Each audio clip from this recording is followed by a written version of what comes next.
What is coral? No, it isn't a character in The Walking Dead. Rather, it is a living and critical portion of the ocean environment. Coral reefs are incredibly biodiverse and vibrant, leading to the comparison to a rainforest of the sea. The makeup of coral reefs can be described in multiple different scales, from a small biological perspective to larger biodiversity perspectives. On the small scale, coral is made up of organisms called coral polyps that are essential for eating, growth, reproduction, and repairs. The polyps give off the bright colors of coral. The polyps over generations create a limestone backbone that is the shape of coral, so each reef is the culmination of thousands of years of growth and building. On a larger scale, reefs are the backbone of ocean biodiversity. Outside of the coral itself, thousands of fish and ocean species find shelter and food within the reef. Reefs are the central ecosystem in the ocean and a huge part of our world's makeup. Reefs are all around the world, tending to grip coastlines. The most famous example of a reef is the Great Barrier Reef in Australia. But other examples from around the world include the Florida Keys Reef, the Andros Reef in the Bahamas, and the Red Sea Reef. While the reefs in the previous pictures appear to be thriving, that is not the reality of the crisis that many coral reefs are suffering around the world today. As you can see in the dead reef pictured here, there are many issues that are affecting this ecosystem. The overwhelming majority of threats to coral reefs are anthropogenic in nature and are often just manifestations of one larger problem for reefs, which is climate change. As the ocean, and more generally the Earth, begins to warm as a result of increased greenhouse gas emissions, the coral becomes stressed and expulses the symbiotic algae within, causing it to lose its color. While the color of the coral may seem insignificant for its survival, it's actually quite the opposite. When coral expel the algae, they become more vulnerable to disease and starvation. Not only that, but the bright colors of coral help to attract many of the fish that inhabit the reefs, and the loss of color can thus reduce fish biodiversity and overall health. Sea level rise can lead to increases in the level of sedimentation for reefs nearby land. The increase in sediment can smother coral, ultimately killing off large swaths of reef.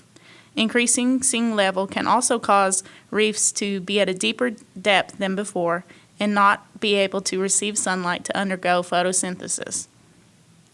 Climate change may also cause changes in the weather. Extreme weather events that may occur can negatively impact the health of coral reefs. Changes in wind flow and currents change the dispersals of larvae necessary for the establishment and growth of the reefs. The increased rate and strength of storms resulting from climate change threatens the health of reefs and land-dwelling organisms across the world. Increased precipitation leads to the runoff of land-based pollutants into the ocean, negatively impacting coral by heightening the risk of algae blooms and polluting water, which reduces the light coverage necessary for coral growth. As humans produce more greenhouse gases like CO2, the ocean serves as a massive carbon sink, absorbing these gases into the surface waters. Once absorbed into the water, a chemical reaction occurs to form the carbonic acid, which lowers the pH level and makes the water more acidic. The rise in hydrogen ion concentration in the water limits coral and shell-forming organisms to carbonate ions, which are needed to form the limestone exoskeleton of the coral. As you can see in the picture here, the left shows climate change effects in comparison to a healthy and thriving reef. Independent of climate change, there are numerous ways in which humans are negatively impacting the health and well-being of coral reefs. First, ecotourism is hurting coral reefs. As the coastlines become more developed and pathways are crafted for heavier commercial boats like cruise ships, their repeated trips can slowly displace sediment that smother reefs. Second, runoff of pesticides and pollutants from factories and industrial agriculture can lead into the oceans and weaken the health of coral reefs. Finally, overfishing disrupts the entire ecosystems by killing off the fish populations in certain regions. The result is that there are insufficient numbers of fish to keep the coral reefs clean from algae overgrowth. A byproduct of overfishing is the use of TNT as a method of securing fish. This barbaric fishing practice destroys critical reef structure and kills fish with no limitations. It undermines the regenerative capabilities of the reef and leads to exponentially worse issues. You may be wondering how this can affect humans. One effect is famine. Not only are around 10% of all global fisheries connected directly to and reliant on coral reefs, more generally, around 25% of all aquatic life necessitates the existence of coral reefs for safety, food, and for somewhere to raise their young. If coral reefs die off, then aquatic life follows, which around 3 billion people globally rely on for vital nutrients in their everyday diets. Damaging coral reefs can also affect the economy. Annually, reefs provide $3.4 billion in value to the U.S.'s economy through fisheries, tourism, and to coastal communities. In fact, whether directly or indirectly, fish and seafood supply an income for approximately 10% of the world's populations, and those jobs would be in jeopardy if fishing and sea life populations decline as a result of coral loss. Another big effect this can have on humans is the shrinking coastline. Coral reefs play an essential role in keeping coastal communities safe from long and short-term threats from the weather. In the short term, reefs help protect the coast from waves, storms, and floods, all of which are becoming more common and dangerous as the impacts of climate change intensifies. This also means as the sea levels rise as a result of climate change, reefs are uniquely important to reduce long-term erosion by mitigating wave energy that repeatedly hits the coast. Luckily, there are some solutions. The first solution is artificial reefs. Artificial reefs are structures either intentionally or accidentally placed in water that can serve as shelter for coral to start growing and eventually provide space for a whole reef of coral to live in and around the structures. One unique example of an artificial reef are old subway train cars being dumped off the Atlantic coast of New York City. These are used in generally featureless areas of the ocean in which coral wouldn't grow due to the constant erosion and water flow. Abandoned subway cars provide shelter for coral polyps to begin growing with some level of protection from the harshness of the ocean. Studies suggest that artificial reefs are effective in helping to reach their intended goals, including increasing marine biodiversity, increasing coral coverage, increasing target species protection, and improved stressor mitigation.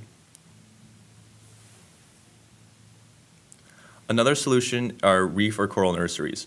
Coral nurseries serve a similar function to artificial reefs, but are often instead used after the damage to a reef has been done, instead of promoting coral growth in an area that has otherwise had none. Oftentimes, they are used after damage caused to a reef by disease, ships, or an environmental catastrophe.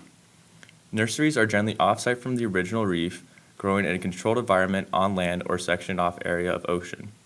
Coral nurseries are underwater structures that hold rescued coral polyps which provide space for the coral to grow as well as moderate shelter to protect them as they work to get back to their full health. Evidence indicates that these areas are very effective measure to help revive reefs that have sustained substantial damage. There are some small-scale solutions that you can do yourself to help promote coral health. First, you can use less sunscreen, as the chemicals from sunscreen leak into the ocean off your skin. The chemicals used in many sunscreens can cause coral bleaching and change their genetic structure, in turn making them susceptible to diseases and weaknesses which will deteriorate their overall health. Second, you can reduce your carbon footprint. We all have a role to play in helping to combat climate change, which is a major cause of many of the threats facing coral today. Third, practice safe fishing methods. Outside of overfishing, certain practices like blast fishing can devastate reefs and harm sea life. Also, net fishing can harm reefs by killing juvenile fish that are necessary to sustaining fish populations and keep coral clean of harmful algae. Fourth, when scuba diving, snorkeling, or even swimming, observe the coral, do not disturb it. Oftentimes, tourists break off and take pieces of coral as souvenirs from their trips, which can result in coral dying. The future is yet to be decided, and we are now sitting at a crossroads. Look at our world today and see the trajectory that we are on is one of destruction and loss. We can take another path tomorrow and beyond. We can choose to save our reefs and rebuild what has already been lost. Decide now what you want the world's oceans to look like in 30 years and work to make that a reality before it is too late.